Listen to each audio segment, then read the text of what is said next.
Hello my dear students, कैसे हैं आप सभी लोग। I hope you all are doing great. मैं अंकिता, आपकी English educator, and welcome to my channel. बेटा, आज की इस वीडियो में हम देखेंगे NCERT solutions of the chapter the last lesson. इस चैप्टर का कंप्लीट एक्सप्लेनेशन मैं कवर कर चुकी हूं और इस वीडियो को बनाया है मैंने दो पार्ट्स में, पार्ट 1 एंड पार्ट 2। अगर आपने इन दोनों वीडियोस को नहीं देखा है तो पहले उन्हें ही देखिए, उसके बाद ही एनसीईआरटी सॉल्यूशंस देखिए, ताकि आपको और बेटर तरीके से समझ में आए। राइट, उन दोनों ही वीडियोस के लिंक्स आपको यहाँ पर 1 बाय 1 डिस्प्ले हो जाएंगे। उन पर क्लिक करेंगे तो आपके सामने वीडियोस आ जाएंगे। इसके अलावा आपको क्या करना है, सबसे पहले आपको इस वीडियो को लाइक कर देना है, ज्यादा से ज्यादा शेयर कर देना है, एंड बेटा प्लीज इसे शेयर जरूर करें ताकि मैक्सिमम स्टूडेंट तक ये पहुंच सके, और मेरे चैनल को पॉजिटिवली सब्सक्राइब करना है। इसके अलावा टेलीग्राम चैनल को ज्वाइन करना मत भूलिए, जिसका लिंक आपको इस वीडियो के डिस्क्रिप्शन बॉक्स में मिल जाएगा। क्लास 12 के टेलीग्राम चैनल को ज्वाइन करेंगे तो आपको सारी लेटेस्ट अपडेट्स जो है क्लास 12 से रिलेटेड, जो पीडीएफ नोट्स है, वो सारे के सारे आपको टाइमली मिलते रहेंगे, जो आपके लिए एग्जाम में बहुत ही बेनिफिशियल रहेंगे। राइट, तो इस सारी इंफॉर्मेशन के बाद अब हम जल्दी से बढ़ते हैं हमारे एनसीईआरटी सॉल्यूशंस की तरफ। ऑलराइट बच्चा, तो सबसे पहले हम देखते हैं अंडरस्टैंडिंग द टेक्स्ट। इसका सबसे पहला क्वेश्चन जो कि है, the people in the story suddenly realize how precious their language is to them. What shows you this? Why does this happen? A very very very important question. ये एक ऐसा question है जो अलग अलग तरीके से आपके सामने आ जाता है। हम हमेशा देखते हैं कि मोस्ट इंपॉर्टेंट क्वेश्चंस क्या हो सकते हैं, मोस्ट एक्सपेक्टेड क्वेश्चंस क्या हो सकते हैं। अब ये मोस्ट एक्सपेक्टेड क्वेश्चंस का क्या लॉजिक है पीछे, वो मुझे समझ में नहीं आता है, क्योंकि अगर आप एक्सपेक्टेड क्वेश्चंस के हिसाब से प्रिपेयर करने लगेंगे तो अगेन आप लिमिटेड ही रह जाएंगे। लेकिन ये क्वेश्चन जो है, पर्टिकुलर क्वेश्चन, ये इस चैप्टर का सबसे इंपॉर्टेंट क्वेश्चन बनता है और बहुत ही अलग अलग तरीके से ये एग्जाम में पूछा गया है। जैसे यहाँ पूछा गया है कि लोगों को जो लगता है कि उनकी जो लैंग्वेज है it is very important to them, और ये बात उनको अचानक से रियलाइज होती है। कब रियलाइज होती है? जब उनको ऑर्डर मिलता है। और ये ऑर्डर कहाँ से आता है? Tell me. करेक्ट, बर्लिन से आता है कि अब से अल्सैस और लॉरेन के स्कूल में सिर्फ क्या सिखाया जाएगा? जर्मन लैंग्वेज ही सिखाई जाएगी। तब उनको एहसास होता है कि फ्रेंच लैंग्वेज उनके लिए कितनी ज्यादा इंपॉर्टेंट थी। नाउ यहाँ आपसे पूछा यह गया है कि आपको उस कौन से इंसिडेंट से, या किसी ऐसी बात से, या किसी ऐसी हरकत से, किसी ऐसे जेस्चर से, कौन सा ऐसा जेस्चर, हरकत, बात, क्या ऐसा है जिससे आपको ये लगता है कि वाकई में इन लोगों को इस बात का एहसास है कि उनकी लैंग्वेज उनसे छीन ली गई है, इस बात का दुख हो रहा है इन्हें, है ना। ये दूसरा, व्हाई डज दिस हैपन, और ऐसा हुआ क्यों? ऐसा क्यों हो गया कि इन लोगों की जो लैंग्वेज है, जो फ्रेंच लैंग्वेज है, वो इनसे छीन ली गई? ऐसा हुआ क्यों? क्या कारण है? राइट। अब इसको किस किस तरीके से पूछा जा सकता है? आपसे ऐसे भी पूछा जा सकता है कि उनको कैसे एहसास था इस बात का, मतलब ये एहसास उन्हें कैसे हुआ कि उनकी लैंग्वेज जो है उनके लिए बहुत इंपॉर्टेंट है। उन्हें जब एहसास हुआ तो उन्होंने फिर क्या किया? भाई, ट्रिब्यूट पे किया, रिस्पेक्ट पे की, लैंग्वेज को भी, नेशन को भी, मॉन्जो हैमिल को भी, है कि नहीं? तो अलग अलग तरीके से इस एक ही क्वेश्चन को पूछा जा सकता है, और पूछा भी गया है, कई बार पूछा गया है, रिपीटेडली। ठीक है, अब यहाँ इस क्वेश्चन का आंसर अपन देखते हैं। When the villagers realize that their mother tongue, French, will no longer be taught to them, they realize its importance. Suddenly, they develop an inclination towards learning. जैसे ही उन्हें लगा कि हमारी जो मातृभाषा है हमसे छीन ली गई है, तब उन्हें एहसास हुआ कि क्या मायने हैं इस भाषा के। आपकी अपनी भाषा जो होती है ना, उसमें आप अपने एहसासों को सबसे ज्यादा खुलकर और सबसे ज्यादा गहराई से एक्सप्रेस कर पाते हो, है कि नहीं? तो यहाँ पर यही इंपॉर्टेंस उनको महसूस हुई कि अब हमारे जो एहसास हैं या जो जज्बात हैं, हम उन्हें उतने खुलकर या उतनी डेप्थली नहीं एक्सप्रेस कर पाएंगे जितना हमेशा से करते आए हैं। राइट, और इसीलिए जो इनको ये सडन रियलाइजेशन हुआ, उन्हें अपनी जो लर्निंग है कि हमें भाषा सीखनी चाहिए थी, उस सीखने पर, उस लर्निंग के ऊपर एक इंक्लिनेशन मतलब एक खिंचाव महसूस हुआ। अब यहाँ पर जब हम लैंग्वेज की बात करते हैं ना बेटा, तो सिर्फ फ्रेंच लैंग्वेज और ग्रामर नहीं बात हो रही है यहाँ पर। जब फ्रेंच लैंग्वेज की बात होती है तो फ्रेंच हिस्ट्री जो है या फ्रेंच कल्चर जो है, इसके बारे में जो किताबों में लिखा हुआ है वो भी तो फ्रेंच लैंग्वेज में ही तो एक्सप्लेन किया हुआ है। तो अगर फ्रेंच लैंग्वेज अगर वो पढ़ी ही नहीं जाएगा, क्योंकि सिलेबस में अब रहेगा ही नहीं अगर, तो आप कैसे सीख पाओगे, है ना। तो जो सबसे अच्छा तरीका था जानने का, उसी के ऊपर कहीं ना कहीं बैन लग गया। राइट, तो ये यहाँ समझाया गया है। आगे देखिए, they attend the last lesson of French, bring their old torn primers to learn the language which shows their eagerness, they regret putting off learning French to the next day. इन्हें बहुत बुरा लग रहा था, दे वर रिग्रेटिंग, उन्हें अफसोस हो रहा था, सारे जो विलेजर्स थे, बहुत उन्हें बुरा लग रहा था कि ये आखिरी मौका है, आखिरी अपॉर्चुनिटी है कि लास्ट लेसन ये है फ्रेंच का, जितना हो सके सीख लें और कैसे पता चल रहा था, व्हाट शोज यू दिस, कैसे पता चल रहा था इनको इस बात का बुरा लग रहा है? जितनी भी पुरानी फटी पुरानी प्राइमर्स भी जो थी, जो बुक्स भी जो थी, वो भी ये सब लोग अपने साथ लेकर आए थे। ठीक है, तो बुक्स को अपने साथ लेकर आना, वो भी एक एज के बाद, है ना। ओल्ड विलेजर्स भी तो थे, ठीक है, farmer mayor, farmer post master, है ना, ओल्ड हाउसर, मतलब इतने बुजुर्ग लोग जो है, सीनियर लोग जो है, वो भी क्लास में बैठे हुए थे। फिर भी वो प्राइमर ऐसी किताबें, मतलब प्राइमरी क्लास की किताबें अपने साथ लेकर आए। इससे उनकी उत्सुकता दिखाते हैं कि हम इस आखिरी मौके में वो क्या बेस्ट तरीका है कि हम कुछ सीख लें। तो उनकी जो ये हरकत है, या उनका क्लास के अंदर मौजूद होना, अपने आप में इस बात का सबूत है कि उन्हें इस बात का एहसास है कि हमसे गलती हो गई, इतने साल हमने टाइम वेस्ट किया, हमने जो है ये लैंग्वेज नहीं सीखी। कौन सी लैंग्वेज? French language. ठीक है, आगे देखिए। Now, finally, the last lesson has arrived and they cannot read their own language. They are ashamed of themselves and realize that the Germans have overpowered them due to their lack of knowing their own language. ये इस बात का answer है। Why does this happen? ऐसा हो क्यों पाया? क्यों ये लोग जो फ्रेंच लोग हैं, फ्रेंच मैन हैं, इनसे इन्हीं की लैंग्वेज जो है वो क्यों छीन ली गई? ये पॉसिबल कैसे हो पाया? इसलिए क्योंकि फ्रेंच लोगों ने अपनी खुद की लैंग्वेज को इम्पोर्टेंस नहीं दी, अपनी खुद की ही लैंग्वेज को वो मायने नहीं दिए जो देने चाहिए।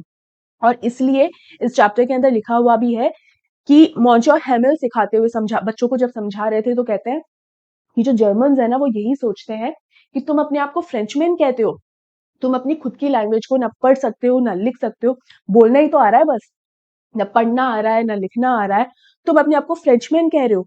क्या सोचकर तुम अपने आप को फ्रेंचमैन कह रहे हो? यानी तुम फ्रेंच होकर अगर फ्रेंच लैंग्वेज को इंपॉर्टेंस नहीं दे सकते, रिस्पेक्ट नहीं दे सकते, तो हम तो जर्मन है, हम तुम्हारी फ्रेंच लैंग्वेज को क्यों इंपॉर्टेंस देने लगे, क्यों रिस्पेक्ट देने लगे? और सिंस फ्रेंच लोगों ने अपनी खुद की लैंग्वेज को इंपॉर्टेंस नहीं दी, तो जर्मन की तो कोई रिस्पॉन्सिबिलिटी बनती ही नहीं है कि फ्रेंच लैंग्वेज को इंपॉर्टेंस दे, रिस्पेक्ट दे। और इसीलिए जर्मन्स ने दे ओवरपावर्ड देम कौन है? फ्रेंच। जो फ्रेंच मैन है ना, वो फ्रेंच लोग जो हैं, तो Germans have overpowered them due to their lack of knowledge knowing their own language, right. तो यहाँ यही बता रहे हैं बेटा कि अपनी खुद की लैंग्वेज को रिस्पेक्ट नहीं दी, इसीलिए आज फ्रेंच लैंग्वेज जो है इन फ्रेंच लोगों से छिन गई। आई होप आपको ये बात अच्छे से क्लियर है।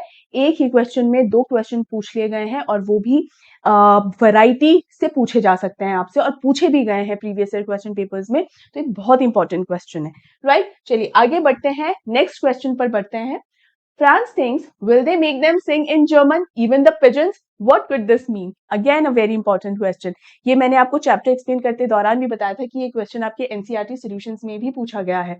बेसिकली पिजन्स जो है वो कहाँ पर रह रहे हैं? अल्सैज में है। यहाँ पर जो जिन पिजन्स की बात करिए, वो अल्सैज वाले पिजन्स की बात की है। जो क्लासरूम है वहीं पर जहाँ मॉन्जो हैमेल और जो जितने भी विलेजर्स और फ्रांस जहाँ पर बैठे हुए हैं, तो उसी क्लासरूम के अंदर एक पिजन है, और वहां पे वो कू कर रहा है, मतलब गुटर गुटर गुटर गुटर, राइट। तो कर रहा है वहां पे आवाज।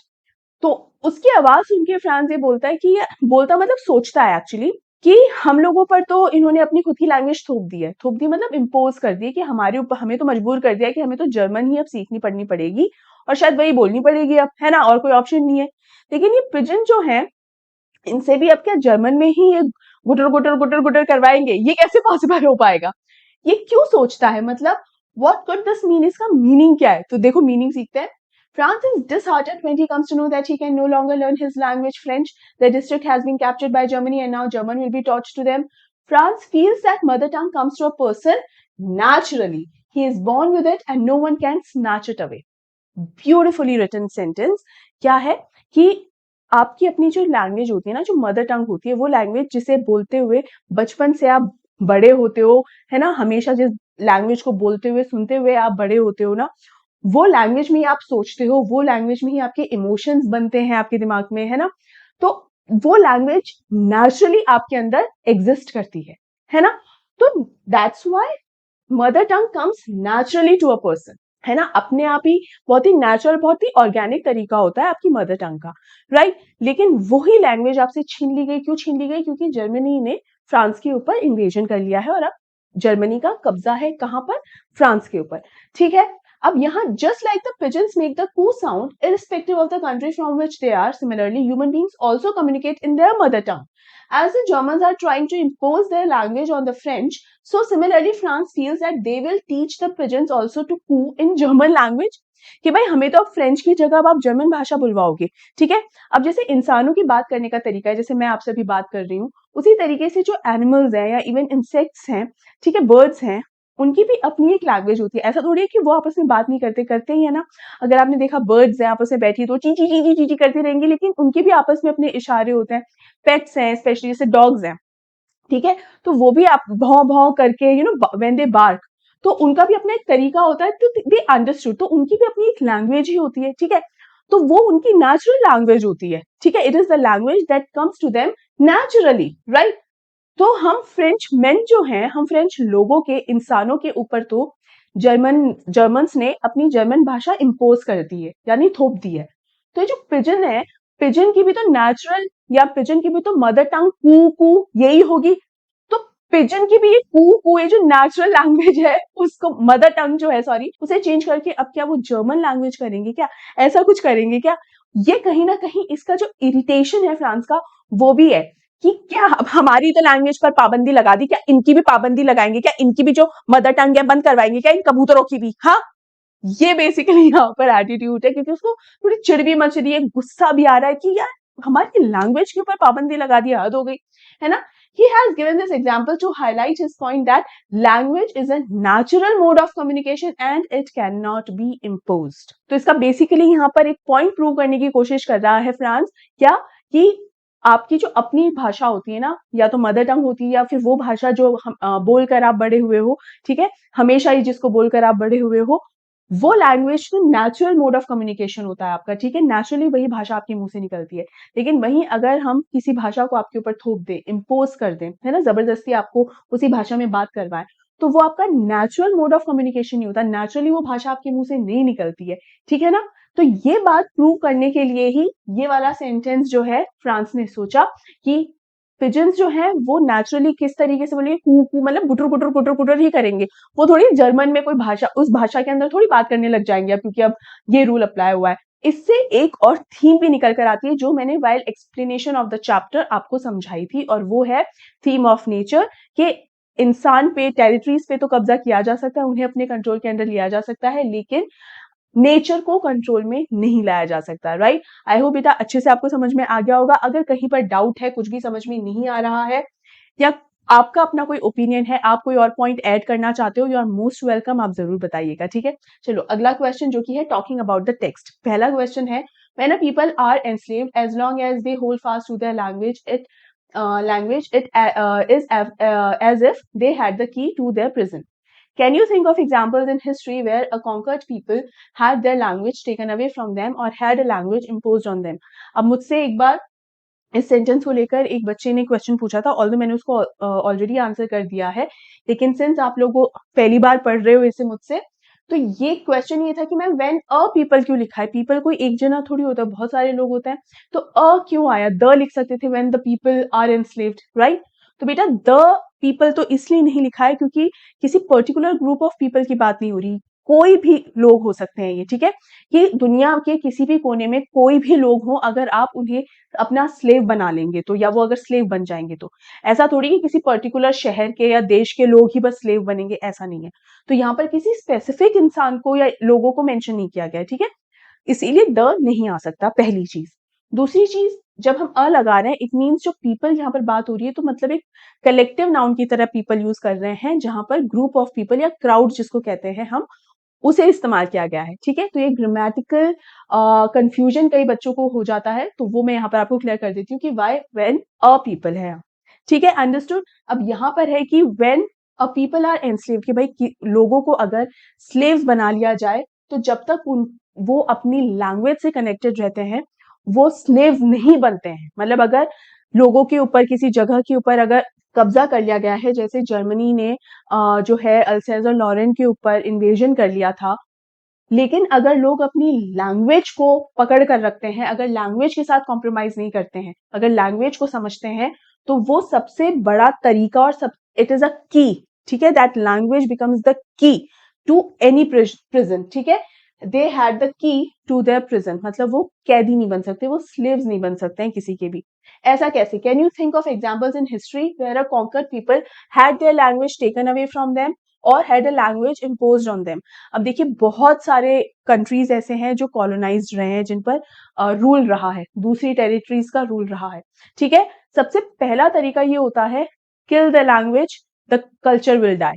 यही तरीका होता है, यही एटीट्यूड होता है कि इनकी लैंग्वेज खत्म कर दो। अगर आपका बातचीत करने का मोड ऑफ कम्युनिकेशन खत्म कर दिया जाएगा, जिस लैंग्वेज के थ्रू आप अपने हिस्ट्री को, कल्चर को समझ सकते थे, वो लैंग्वेज, वो टूल बेसिकली अगर खत्म कर दिया जाएगा, तो आपकी आइडेंटिटी खत्म हो जाएगी। और अगर आपकी आइडेंटिटी ही खत्म हो जाएगी, तो आप कभी भी अपने आप को डिफेंड नहीं कर सकते, राइट। मान लीजिए, सिंस यहाँ पर बात हो रही है फ्रेंच और जर्मन्स की, ठीक है। अब अगर फ्रेंच लोगों को अपनी हिस्ट्री नहीं पता, जो भी सेक्रीफाइसेस उन्होंने किए हैं, या जितना भी सुनहरा इतिहास अगर फ्रेंच लोगों का रहा है, फ्रेंच लोगों को अगर अपने इस इतिहास के बारे में पता ही नहीं, तो जर्मन्स तो उनको कुछ भी बोलकर चले जाएंगे, है ना। किसी भी तरीके का उन पर अटैकिंग हो सकता है, बात करने में भी अटैकिंग हो जाते हैं। हम कुछ भी कह सकते हैं कि तुम लोग तो ऐसे, तुम मतलब काफी नेगेटिव हो सकते हैं, राइट। नाउ फ्रेंच लोग अपने आप को डिफेंड ही नहीं कर सकते हैं कुछ बोलकर, क्यों? Because they are not even aware of their culture, of their history, ठीक है। मैं एक एग्जाम्पल के तौर पे ये समझाने की कोशिश कर रही हूँ। इसीलिए लैंग्वेज जो होती है सबसे स्ट्रॉन्गेस्ट टूल होता है, सबसे पावरफुल टूल होता है। इसीलिए अपनी लैंग्वेज अगर आती है, आपकी मदर टंग अगर आपको पता है, तो आपको कोई भी आपके ऊपर राज नहीं कर सकता। मे बी कुछ समय के लिए आपके ऊपर जैसे रूल हो जाए, कुछ समय के लिए आप पर वो कंट्रोल हो जाए, लेकिन बहुत ही इजी रहेगा आपके लिए उस रूल से अपने आप को बाहर निकालना, उस ऑपरेशन से अपने आप को बाहर निकालना, राइट। तो देखिए, this quote spoken by Monsieur Hamel in Alphonse Daudet's story, The Last Lesson, emphasizes that retaining one's native language is a crucial form of resistance against oppression. इसका मतलब यही है कि अगर आप अपनी नेटिव लैंग्वेज को अच्छी तरीके से समझते हैं, अगर आप अपनी नेटिव लैंग्वेज को बिना किसी कॉम्प्रोमाइज के और पूरी अच्छी तरीके से समझते हैं, सीखते हैं, तो ये सबसे स्ट्रॉन्ग एक रेजिस्टेंस होता है। रेजिस्टेंस का मतलब यहाँ क्या है? देखिए, पहले ऑपरेशन का मतलब समझिए। ऑपरेशन का मतलब होता है दबाव में आना, ठीक है। तो मान लीजिए जैसे भारत के ऊपर ब्रिटिश राज था, तो ब्रिटिश रूल जो था, तो कहीं ना कहीं ब्रिटिशर्स का भारत के ऊपर ऑपरेशन ही था, ठीक है। मतलब दबाव था हर चीज पे, हम कंट्रोल में थे उनके।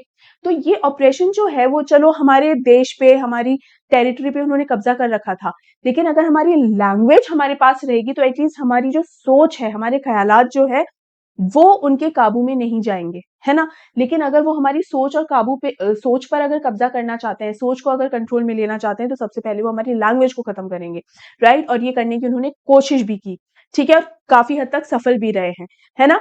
तो अगर हम हमारी नेटिव लैंग्वेज को समझते हैं, तो इसी तरीके के ऑपरेशन से हम खुद को बचा सकते हैं। ये रेजिस्टेंस मतलब अ स्ट्रॉन्ग डिफेंस, ठीक है। It means that cultural identity and mental freedom can be maintained even under foreign rule. कि अगर किसी फॉरेन कंट्री का हमारी कंट्री के ऊपर अगर रूल भी चल रहा है ना, तो फिर भी हम अपना मेंटल फ्रीडम बचा सकते हैं, हमारी कल्चरल आइडेंटिटी को जिंदा रख सकते हैं, ठीक है। Keeping the hope of ultimate liberation alive. और हमारी एक होप भी जिंदा रह सकती है कि भाई अगर हमारी हिस्ट्री खत्म हो जाएगी, अगर हमारी कल्चरल आइडेंटिटी खत्म हो जाएगी, हमारे सोचने समझने का तरीका ही अगर खत्म हो जाएगा, है ना, तो हमारे खुद की सोचने समझने का तरीका ये है कि हर एक कंट्री की, हर एक जगह की एक एक संस्कृति होती है, एक कल्चर होता है। जैसे अगर हम भारत की बात करें, तो भारत के हर एरिया में जैसे पूजा करने का ही आप मान लीजिए एक तरीका है, या कपड़े पहनने का ही एक तरीका है ना। लेकिन अगर हमारी सोच पूरी तरीके से वेस्टर्नाइज्ड है कि नहीं, अगर आप इंडियन तरीके से अपने आप को इंडियन तरीके से ड्रेसअप कर रहे हो, तब तो आप ओल्ड फैशन समझ रहे हो, और वेस्टर्नाइज तरीके से आप अपने आप को अगर ड्रेसअप कर रहे हो, तो फिर आप मॉडर्न हो। तो कहीं ना कहीं जो चीज आप मॉडर्न समझ रहे हो, वो चीज मॉडर्नाइजेशन नहीं है, वो कहीं ना कहीं ये है कि आप स्लेव हो अभी भी, कि आपको ये लगता है कि वेस्टर्नाइज ड्रेसेस जो है वही बहुत ज्यादा सुपीरियर है कि नहीं, ये है सोच। मैं ये नहीं कह रही कि वेस्टर्नाइज होना ही मॉडर्न है, नहीं। आप अपनी संस्कृति को, अगर आप अपने कल्चर को, किसी भी कंट्री, किसी भी शहर की बात मैं कर रही हूँ, अब सिंस आई एम इंडियन तो मैंने इंडियन उसका एग्जाम्पल दिया, लेकिन जब आप अपने कल्चर को और अच्छे से समझते हो और उसे वैल्यू करते हो ना, तो आपको ये नहीं लगता कि हम वेस्टर्नाइज्ड फैशन अगर फॉलो करेंगे तभी हम मॉडर्न हैं या तभी हम आगे बढ़ रहे हैं, और हमारी खुद की संस्कृति को फॉलो करना मतलब किसी तरीके का पिछड़ापन है। नो, ऐसा बिल्कुल भी नहीं है। It's so beautiful. अपनी खुद की, आप अपने नेटिव कल्चर को जब समझते हो, इट इज ब्यूटीफुल, बहुत खूबसूरत है, राइट? तो कहीं ना कहीं आपकी सोच आजाद है अगर आप अपनी खुद के कल्चर को समझते हो और उसे एक्सेप्ट भी करते हो, राइट? आगे देखिए, यहाँ पर एक क्वेश्चन ये कि क्या आप कुछ एग्जाम्पल ऐसे सोच सकते हैं जहां पर इस तरीके का लैंग्वेज जो है वो इम्पोज करा हो? तो हमें बहुत सारे एग्जाम्पल ढूंढने की जरूरत नहीं है, हम हमारा ही एग्जाम्पल ले सकते हैं कि इंडिया के ऊपर ब्रिटिश राज जो रहा था, ब्रिटिश रूल जो रहा था, तो वहां पर भी इंग्लिश लैंग्वेज इम्पोज करने की कोशिश की ही गई थी। तो वहां इंग्लिश सिखाने में कोई प्रॉब्लम नहीं है, आप जैसे मैंने हमेशा सपोर्ट किया इस चीज को कि आप लैंग्वेज जितना सीख सकते हो सीखो।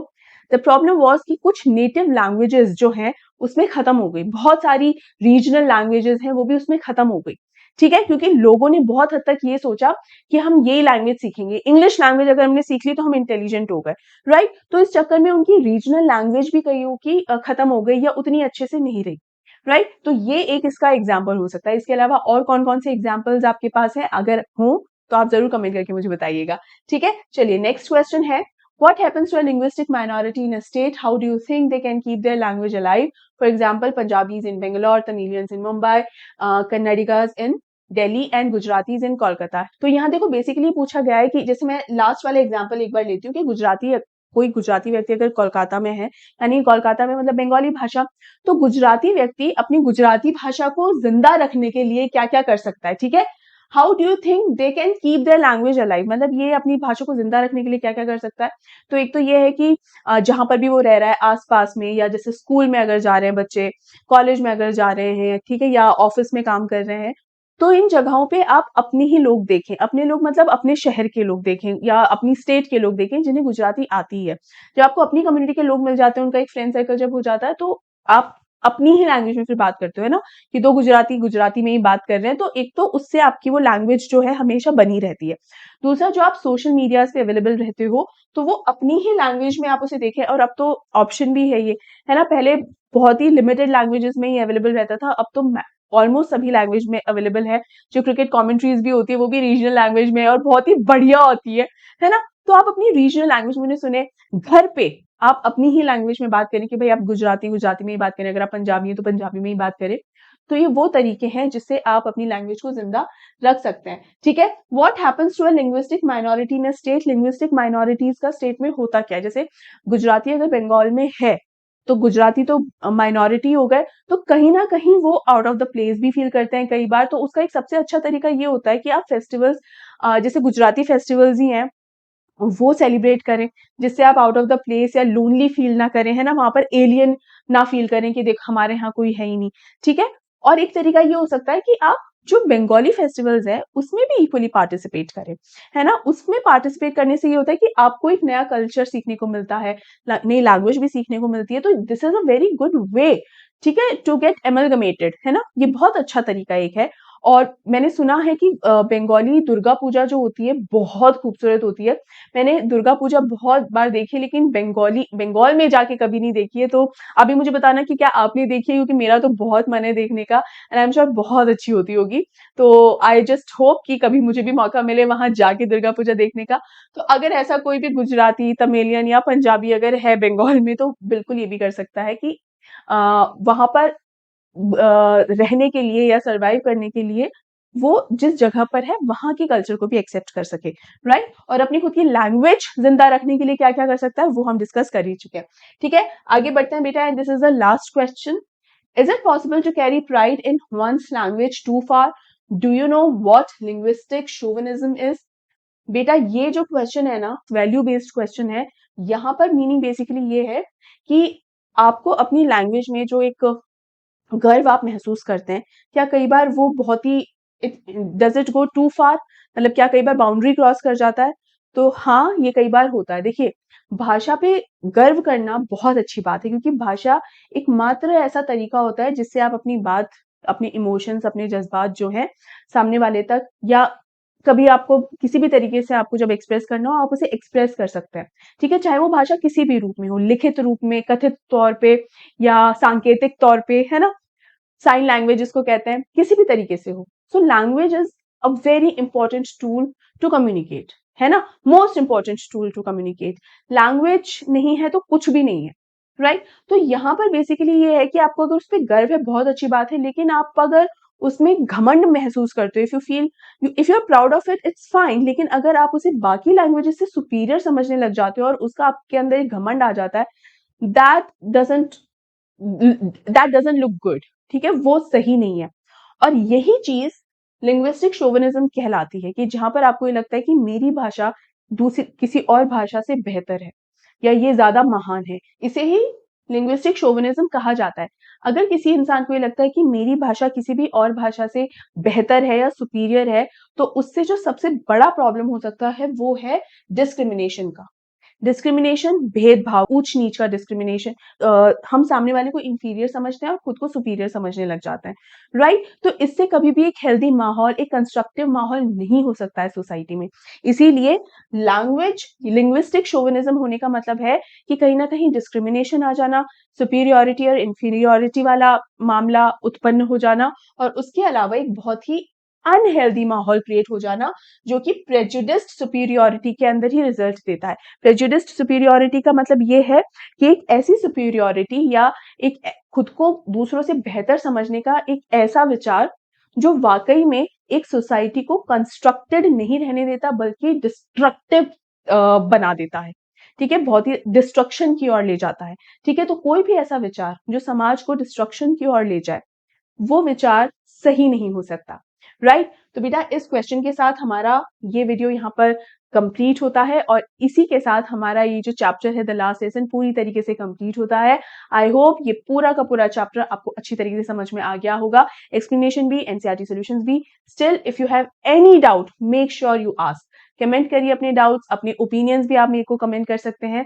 आपको पता है मैं कभी भी आपके कमेंट्स को खाली नहीं जाने देती हूँ। I always answer your questions, I always clear your doubts, right? तो यहाँ पर इसी नोट पर इस वीडियो को एंड करते हैं, और आपको इस वीडियो को लाइक कर देना है, एंड प्लीज इसे शेयर कीजिए, जितना हो सके उतना शेयर कीजिए, और मेरे चैनल को भी जरूर सब्सक्राइब कीजिए, and make sure Telegram channel को आप ज्वाइन कीजिए।